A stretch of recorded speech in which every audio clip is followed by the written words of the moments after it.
Shalom. Welcome back with Christian education subject. Here, I'm Miss Kalima. I'm so happy to see you again. Friends, today we are going to learn manusia mengandalkan dirinya. Before we continue our lesson, let's pray first. Let's fold our hands together and let's pray. Dear God, we thank you for all your blessing today. We thank you for your protection for each one of us and our family. Now we want to start our lesson. Please be with us and bless us. Guide us so we can understand that we have to rely on you. We have to trust you. We have to obey you. Lord, we surrender our lesson today from the beginning to the end into your hand. In Jesus' name we pray. Amen. Tujuan pembelajaran kita pada hari ini, yang pertama, menyebutkan contoh-contoh manusia mengandalkan dirinya sendiri. Yang kedua, menjelaskan akibat bila manusia mengandalkan dirinya sendiri. Pada bagian ini kita akan belajar dua hal. Yang pertama, manusia mengandalkan dirinya sendiri. Dan yang kedua, akibat bila manusia mengandalkan dirinya sendiri. Friends, manusia memiliki keterbatasan dan kelemahan. Oleh sebab itu, manusia tidak dapat mengandalkan dirinya sendiri di dalam menjalani kehidupannya. Contohnya, pada saat kita kecil, kita tidak mau terlepas dari orang tua kita. Waktu masih TK, SD, SMP, kita masih mengandalkan orang tua kita.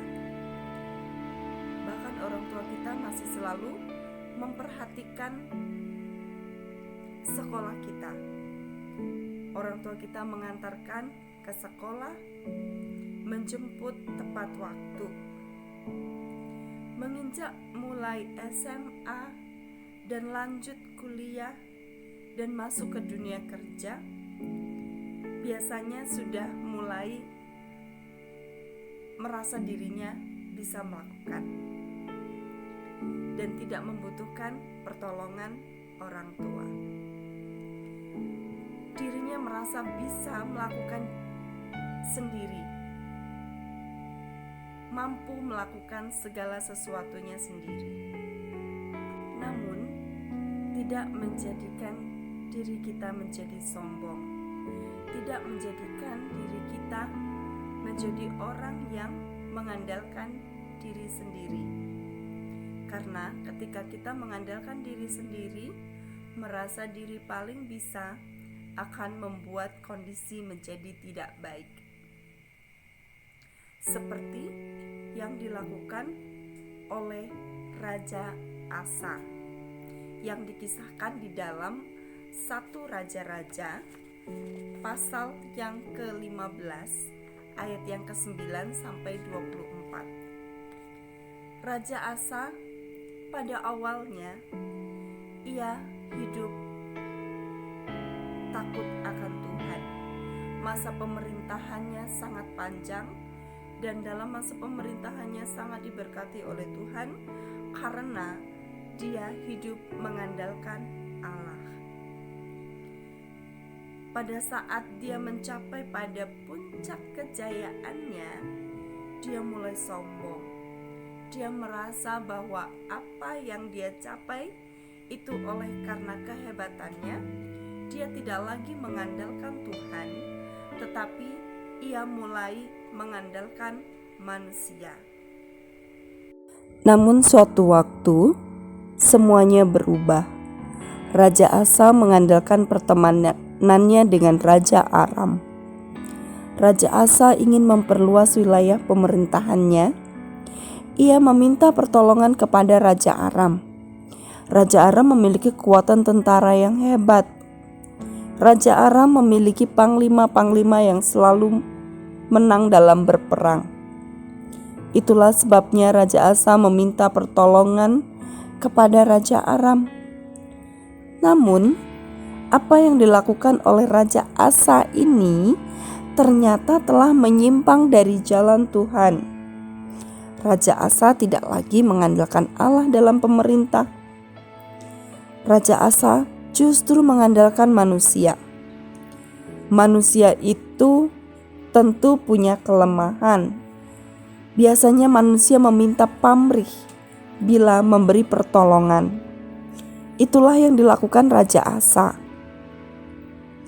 Firman Allah datang kepada Raja Asa untuk mengingatkan agar tetap mengandalkan Allah. Akan tetapi, bukannya berterima kasih, Raja Asa malah marah. Ia tidak suka diingatkan. Ia benci dengan orang yang membawa firman Tuhan kepadanya. Ia benci kepada yang telah mengingatkannya. Kemudian ia menggunakan kekuasaannya sebagai raja. Ia memasukkan orang itu ke dalam penjara. Raja Asa terus menjauh dari Tuhan Allah.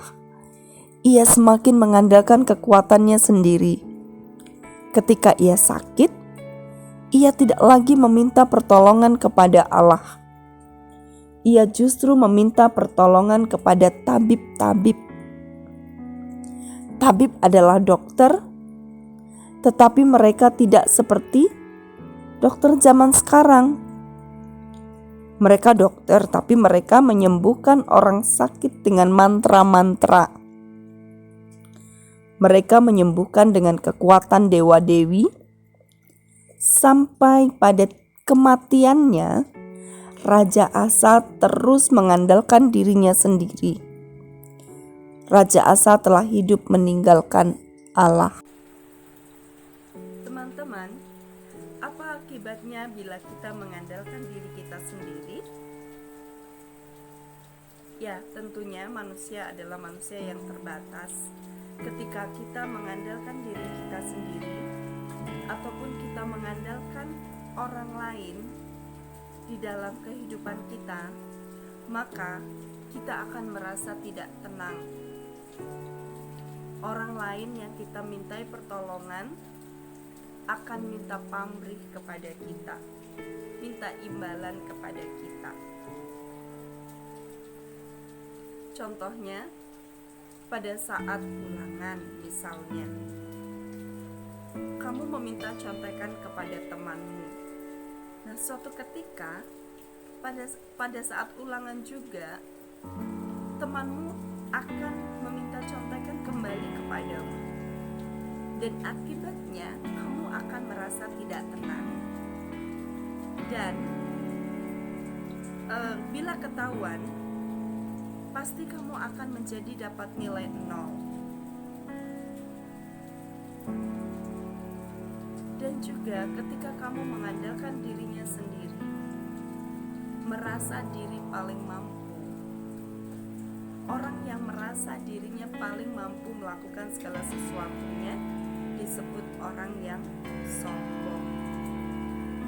Padahal Tuhan mau kita memiliki sikap yang rendah hati.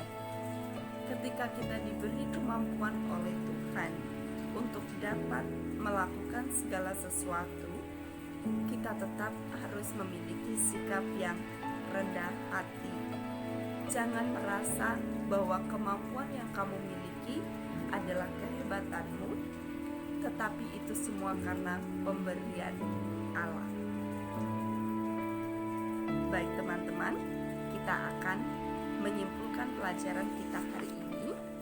Pelajaran kita hari ini mengajarkan kita bahwa manusia diciptakan oleh Allah untuk memuliakannya. Ketika kita mengandalkan diri sendiri, maka kita tidak memuliakan Allah. Mengandalkan diri sendiri hanya akan membuat kita menjadi orang yang sombong.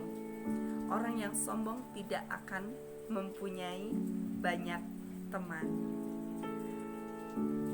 Tuhan Allah menghendaki kita untuk tetap memiliki sikap yang rendah hati. Baik teman-teman, kita akhiri pelajaran kita hari ini dengan berdoa. Mari kita berdoa. Tuhan Yesus, terima kasih karena Tuhan sudah menolong kami di dalam pelajaran ini. Tuhan, ajarlah kami untuk tetap memiliki sikap yang rendah hati, sikap orang yang bergantung sepenuhnya kepada Tuhan. Terima kasih Tuhan, terpujilah namamu. Di dalam nama Tuhan Yesus kami berdoa dan mengucap syukur. Amin.